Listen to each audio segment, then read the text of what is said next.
Olá pessoal, tudo bem com todos vocês? Hoje nós estaremos então iniciando o nosso conteúdo do sexto bimestre. A primeira parte do nosso conteúdo é sobre a leitura e a produção de textos no Exame Nacional do Ensino Médio. Então, nós vamos tomar conhecimento um pouquinho sobre como trabalhar com a leitura e a produção de textos, principalmente focando a questão do Enem.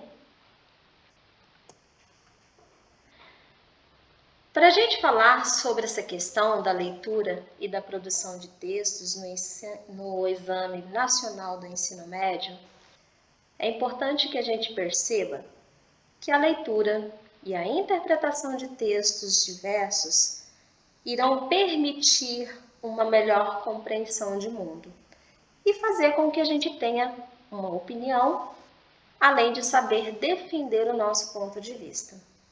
Assim, iremos conhecer verdadeiramente a história que nos faz ser quem somos. O que isso significa? Que quando fazemos uma leitura com a capacidade de compreender e inferir informações a respeito de diversos textos, nós estamos realmente conseguindo manifestar o nosso pensamento e o poder da nossa opinião. E nesse caso, se a gente consegue manifestar o poder da nossa opinião, logicamente iremos saber defender um ponto de vista.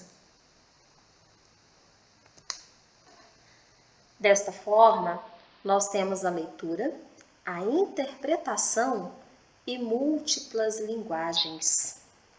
A língua portuguesa, o Brasil, ele é considerado um país com múltiplas linguagens, assim como existem múltiplas linguagens no mundo inteiro. Então, como nós vamos trabalhar a leitura, a interpretação e as múltiplas linguagens que um texto pode ter? Então, aqui nós temos sobre a questão da capacidade de ler e compreender, assim como também interpretar enunciados e textos dos mais variados tipos. No Enem, vocês vão perceber a presença de textos verbais e não verbais, nas mais distintas áreas de conhecimento. É uma das maiores exigências do Enem e também de vestibulares para o ingresso de vocês nas universidades do Brasil. Então, desta forma, faz-se necessário tomar contato com os textos descritivos, informativos, literários e argumentativos, assim como com gráficos, tabelas, charges, mapas e outros diversos tipos de texto. O que os exames pretendem é verificar se os estudantes dominam essas diversas formas de linguagem. Portanto, é de esperar que apareçam questões que proponham a comparação de diferentes formas de comunicação.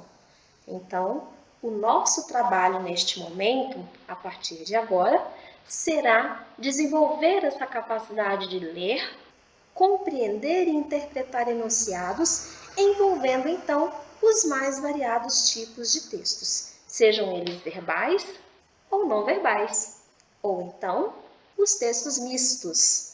E assim, nós vamos ter contato com a diversidade de textos que pertencerão a gêneros diversos, tá? Então, vamos trabalhar com os textos descritivos, textos informativos, literários, os argumentativos e também precisaremos trabalhar para compreender os gráficos, tabelas, charges e, por que não, mapas. Ler, compreender e interpretar são atividades básicas, essenciais e importantes neste momento da aquisição do conhecimento. Por quê? Porque um texto requer alguns procedimentos básicos, principalmente o de decodificar as informações verbais e também as não verbais, porque isso vai ativar os conhecimentos prévios, fazendo com que vocês possam localizar e compreender as ideias centrais, Assim, vocês poderão inferir, conhecer o sentido das palavras e perceber a intertextualidade, ou seja, o diálogo de um texto com outro, ou de vários textos entre si. Isso, então, é intertextualidade. E quando a gente desenvolve essa capacidade de inferir, quer dizer que nós conseguimos, então, conhecer o sentido que as palavras produzem no texto e, ao mesmo tempo, a gente consegue, então, manifestar um ponto de vista sobre o assunto tratado, seja em um ou mais textos. Mas, para isso, é importante que compreendamos o que significa um texto. O que será, então, um texto? Aqui nós temos uma definição. É uma unidade de sentido construída por ideias, que podem ser expostas por meio de palavras e ou imagens, mas que precisam concordar com um conjunto de elementos que possibilitam justamente o entendimento dessas ideias, como, por exemplo, a coesão, que trata-se da articulação das informações do texto. A coerência, que é a relação das situações. E o contexto, que é onde o enunciado está inserido, que nesse caso, no espaço e no tempo. Resumindo, o texto, para ser considerado texto, então, precisa ser visto como essa unidade de sentido. E para ter sentido, é importante se trabalhar com esses três elementos. Coesão, a articulação das palavras no texto. As frases, os períodos, os parágrafos precisam estar bem articulados. É como o processo de costurar. A pessoa, para costurar uma roupa, ela segue uma sequência. Se ela começar a desviar, a costura fica errada. A mesma coisa é a articulação do texto. As ideias precisam estar entrelaçadas entre si, para então fazer sentido. E quando é que ela vai fazer sentido? Quando realmente essas ideias tiverem coerência, ou seja, a relação das situações. Não poderíamos, por exemplo, começar um texto falando sobre violência infantil e terminar esse texto falando sobre preconceito racial. Por quê? Porque não vai acontecer essa articulação das ideias, essa relação das situações. E o contexto é todo esse enunciado inserido no espaço e no tempo, onde nós vamos situar os acontecimentos do tema a ser tratado. Assim, é muito importante que nós compreendamos também que existem procedimentos de leitura.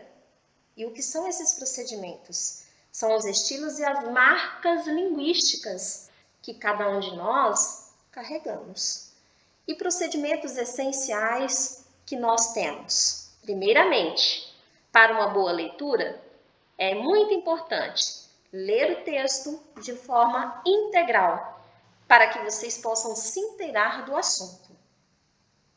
Segundo, localizar as informações essenciais. E para isso é importante que vocês façam também algumas perguntas que são importantes. As perguntas, elas vão referenciar, ajudar vocês na localização das informações. Que tipos de perguntas?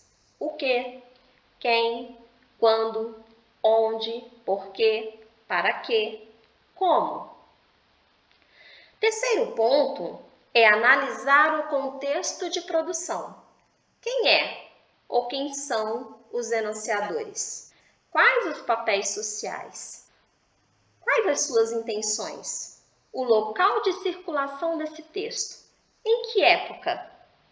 Assim vocês vão poder então se situar diante das informações que vão estar ligadas ao contexto de produção. A literatura, por exemplo, quando a gente vai analisar um determinado texto, precisamos associar a que escola literária pertence. A que momento, a que época histórica esse estilo literário ou escola literária surgiu? Para então a gente compreender qual foi o propósito da sua produção. Em seguida, é muito importante comparar as informações apontando semelhanças e diferenças, relacionando-as ao seu conhecimento de mundo. E isso por quê? Porque quando a gente faz a análise entre diversos textos, é importante que a gente perceba qual a relação existente entre eles, que semelhanças ou diferenças eles estão apresentando e por quais razões estarão existindo então essas semelhanças e diferenças. Também é muito importante analisar as características estruturais. O texto está organizado em verso ou em prosa? O tipo de texto, quais os recursos linguísticos e as particularidades que esse texto tem?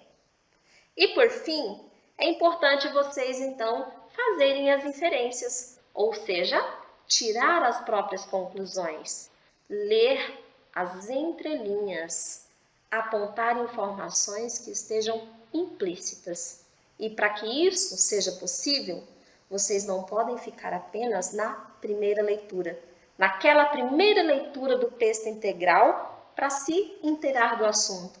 É importante que vocês consigam fazer uma segunda leitura para realmente conhecer as entrelinhas que o texto traz. Aqui apresento para vocês, então, dois textos que deverão ser analisados para que vocês possam perceber, então, essa relação existente entre os dois. Aqui nós temos um trecho da obra de Machado de Assis, Memórias Póstumas de Brás Cubas, que fala sobre a personagem Marcela. E logo após, nós temos um outro texto que fala sobre uma personagem chamada Aurélia. E em seguida nós teremos então 3 perguntas.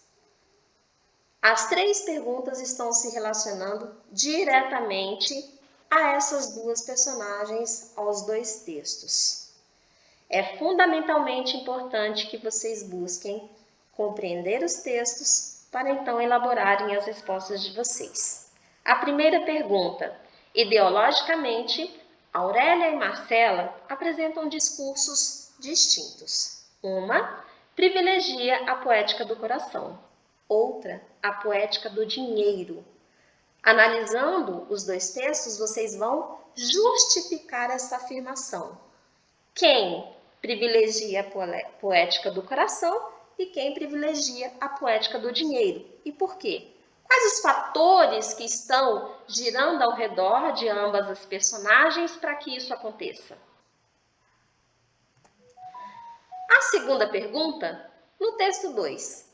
Qual a relação entre o ambiente onde se desenvolve a cena e a personagem Marcela? Nesse caso, que relação existe? Entendam como é a ambientação e como é a personagem Marcela, para então falarem sobre a relação entre ambos. E por fim, a terceira pergunta. Nos 2 textos, implicitamente, ocorre um discurso de posse na relação homem e mulher. Como ele se articula em cada texto? Ou seja, como esse discurso de posse, relação entre homem e mulher, se articula no texto 1 e no texto 2. Vocês estarão analisando ambos os textos, elaborando as respostas de vocês em um documento do Word e postando então no ambiente de atividades, onde essa proposta estará postada. Pessoal, um abraço a todos vocês e aguardo o resultado de vocês, então, na análise das 3 questões.